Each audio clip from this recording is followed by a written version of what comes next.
Welcome to Founders Future, a podcast powered by Closers.io, where we dive into the journeys of innovative entrepreneurs and explore the road ahead of them and their companies. I'm your host, Olivia Salmons, and in each episode, we'll uncover the stories behind impactful ventures, the challenges faced along the way, and the strategies driving their future growth. Today, I'm joined by Michelle Wilson, a life coach and consultant, and the founder of Michelle Wilson Coaching and Consulting. Michelle works with people who are capable, driven, and often juggling a lot, but know that their life's work could be much better for them. Her approach blends strategy, mindset, and practical execution, helping clients move from shattered efforts to focused, sustainable progress in life and beyond. Michelle, welcome to Founders Future. Thank you so much for joining me here today. Thank you, Olivia, for having me. It's a pleasure to have you here, and I'm very much excited to dive in and learn more about your journey. So, with all of my guests, I do actually like to start at the beginning. So, if you don't mind briefly taking me back to what it was you was doing before you jumped into the coaching consulting space, and then from there, what was the motivation behind it? Since we only have 20 minutes or so, I'll try to keep it brief, but I did a number of years ago, ran a brick and mortar retail bridal and formal wear business. And that taught me an awful lot. So then I ended up going into the community economic development world, and I did that for a decade. And as I was partway through that, I started working with a life coach very serendipitously, and it really changed my whole trajectory of life. I actually ran for politics a few years ago, and then I decided to go back to university and I did my MBA. And then partway through that, I decided that I was going to start writing a book. And then fast forward a little bit more, and I just felt such a strong feeling of my own transformation that I felt that more people needed to feel that way too. So I decided to take my life coaching certification, and here I am. I love it. So now, obviously, putting all that experience to good use and just helping other people find their purpose and pivot from life as well, which is really cool use of that. And I suppose, did you ever find the jump from obviously working and having a very extensive and multifaceted career straight into entrepreneurship? How did you find that kind of leap in life? So I actually work I a suppose with full the bridal shop. job Yeah. as well, but I think I didn't leap as much this time as I did the first time. I learned a lot from that first round of business because I dove in head first Okay. with that one. I left a full-time job, opened the brick and mortar, and made all kinds of mistakes and learned an awful lot from that. So this time when I was going into this one, I took the stairs, dipped my toes in a little bit I first. love that saying. I took the stairs. But yeah, and I suppose it's great that you did learn that from, or not great that you had to learn it, but great that you could draw those experiences and those things and not repeat them the second time round. So let's dive into the coaching a little bit more then, so the listeners can have some context moving forward. So who would you say at this point is your ideal customer? Who do you really love to work with? And then from there, how is it you help them and how do you support them along their journey? Number one, I prefer to work with women more so because I feel like we have a lot of shared experiences. I have children, so I know what it's like to be a mom and trying to achieve more for myself, but also be present with them. Anyone who's had a job or run a business, there's just that constant push and pull of when you're home, you feel like you should be working. When you're working, you feel like you should be home. So my goal as a life coach is to help women step back a little bit and take a breath and tackle one thing at a time. If you've noticed my backdrop, it's the Ah. power of just one, which is actually the title of my book. So my whole philosophy is not try to tackle your whole life in a week or a month or even a year. It's to take tiny little actions, figure out your purpose, and work towards that. And the people that I've worked with have really embraced that concept, and it is probably the most fulfilling thing I've ever done in my life. I love that. It's such a great feeling. And it's such a great concept as well because, like, for me, my brain went straight to fitness. So my kind of background lies mostly in fitness. And it is that 1% better every day. It's not, we're doing a full overhaul in the space of, as you say, like 6 weeks, 12 months, even a week. We're not going to change your whole diet. We're not going to put you on a really long, extensive exercise regime. It is that, like, one step at a time, 1% better. As long as we look back and we say we did better than yesterday, I feel like Yeah. we're on to a winner every day. So I Oh, love yeah. it. So what is it like then to work with you, Michelle? So this is on, I'm assuming, quite a high touch point because maybe have to go through some like personal journeys as well throughout the process. So what is that process like for you? Is this on a one-to-one level? And then maybe some self-follow groups or courses as well, along with the book actually as well, coming into that place. Yeah. So I just published the book and I'm still waiting for my bulk order to arrive.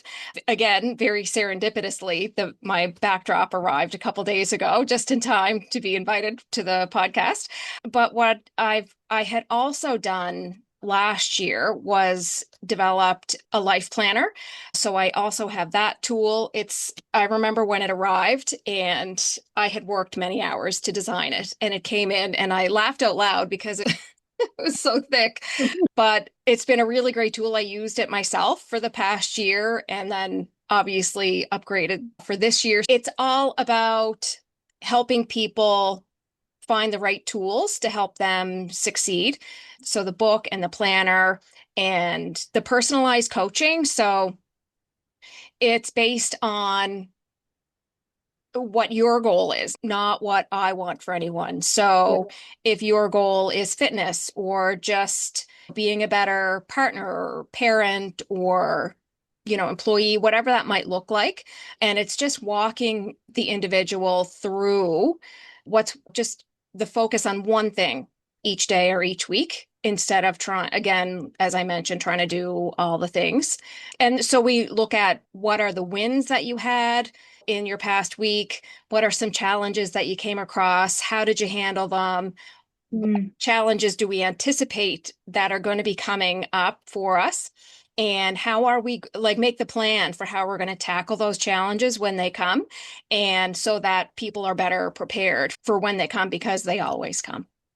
They always come. And that is all from the scary part, isn't it? Is they're going to come, it's how we're going to prepare for that. So if you go Right. into a situation calm, collected, your plan, it just makes everything a lot smoother. And then avoiding that overwhelm, that burnout that does come with unexpected changes or obstacles we have to jump over. But really cool. And I love the journal. It is very cool and makes a lot of sense. It's just puts everything out on a page nice and clear. And as you say, for mums, busy people, it's just nice to have that organization on the back of your brain as well. So, when it comes to acquiring customers, what channels, what methods are you really finding most effective in finding that right person to work with at the moment, Michelle? So far, so it's been almost exactly a year since I launched the business.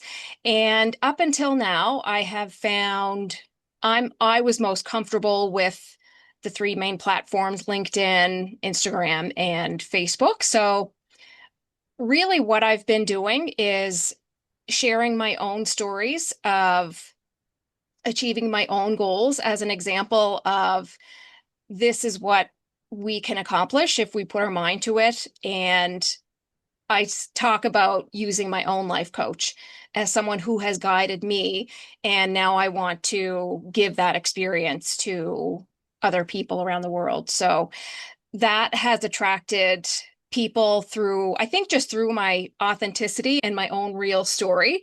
I just can't do the salesy thing. It feels really icky. So I focus on my own story and that I want to give back and help others.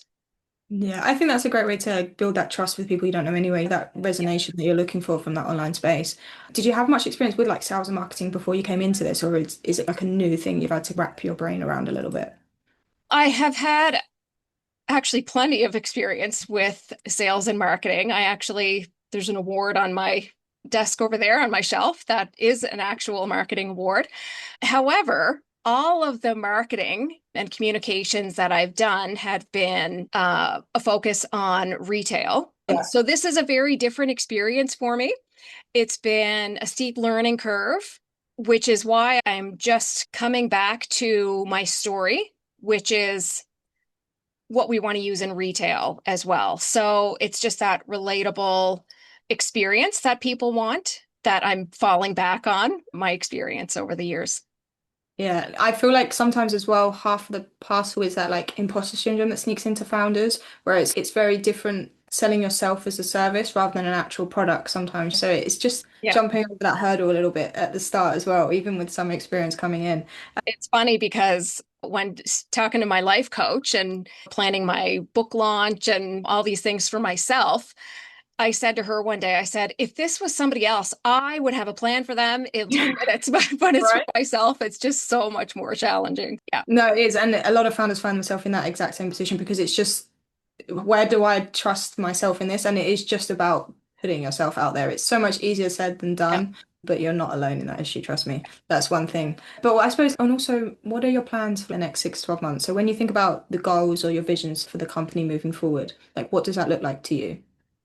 So in the next 6 to 12 months, I think I'm on the right path because it's equally really exciting and terrifying at the same time. Obviously, where my book was just published and my first order of copies are on the way, they're due to arrive mid to late January. So I will be planning a book launch and promoting the book.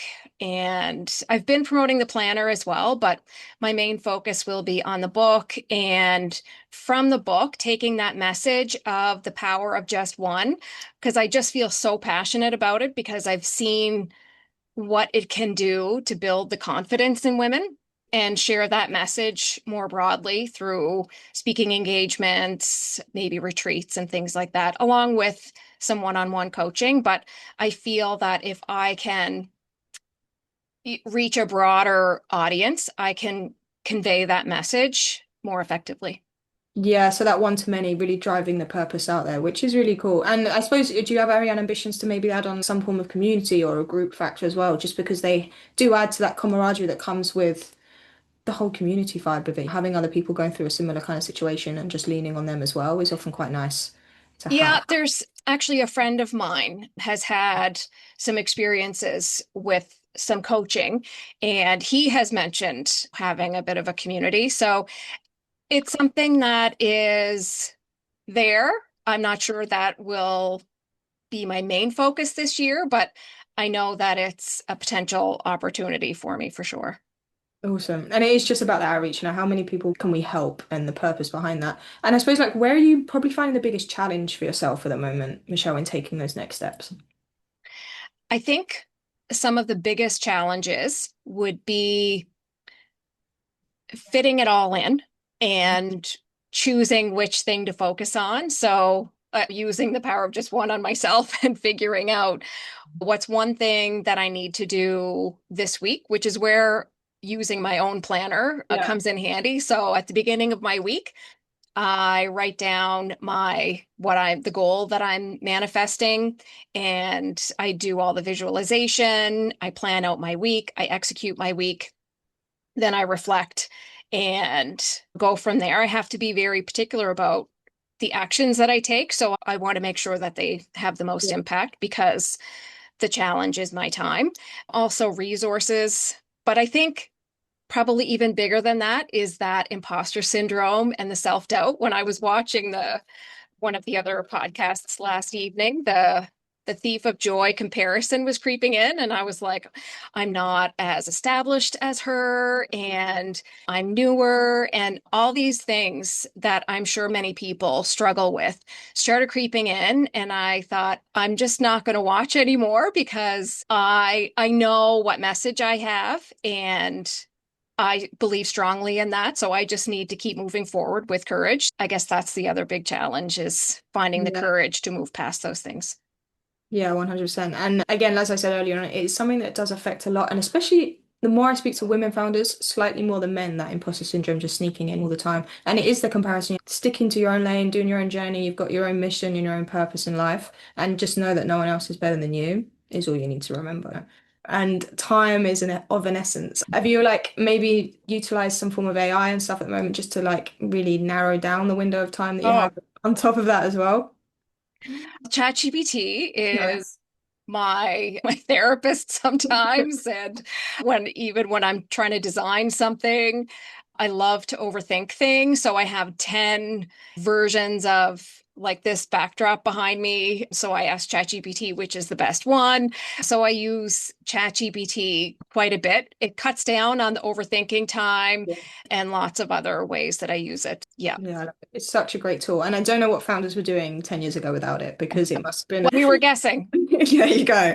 We've Yeah. got first-hand experience here. And it is Yeah. just, it's having that best friend in your pocket. What do we Yeah. think of this? We're moving on. How can we speed things up? But really cool. And Michelle, I have one final question to ask you before we log out. So if you could go back in time to a younger self and you could only leave yourself with one piece of advice moving forward, something you know now, but that you didn't know back then, what would you say to yourself? Be more curious, that we don't have to have all the answers. And by asking the questions, you look smarter than pretending you know what you should be doing and ask for help. That's probably when I look back at some of the mistakes that I made, it was because I was too embarrassed to ask for help or to look like I didn't have everything together. Yeah. And those mistakes cost a lot, but also taught me some valuable lessons. As Tony Robbins says, things happen for us instead of to us. So try to embrace that. But yeah, that's definitely the advice that I would give to myself. Amazing. And Michelle, thank you so much for joining me today and for sharing your incredible journey and insight with us. Where can our listeners reach out best to work with you or connect with you if they would like to do? I'm on social media, Michelle Wilson underscore coaching on Instagram. I have a Facebook page, Michelle Wilson Coaching and Consulting. I'm also on LinkedIn, and I have a website, michellewilson.biz. MichelleWilson.biz. Perfect. Thank you so much. And to our listeners, if you enjoyed this episode, please be sure to go and check out MichelleWilson.biz. And do not forget to subscribe to Founders Future via wherever you listen to your favorite podcasts. And if you are a business owner, specifically a coach, consultant, or agency owner, and you're really looking to scale your business and you want to enhance your sales and marketing efforts, visit closers.io to hop on a call with one of our team and discover how we went from zero to $30 million per year in less than 3 years. But until then, keep on climbing, and we will see you on the next one.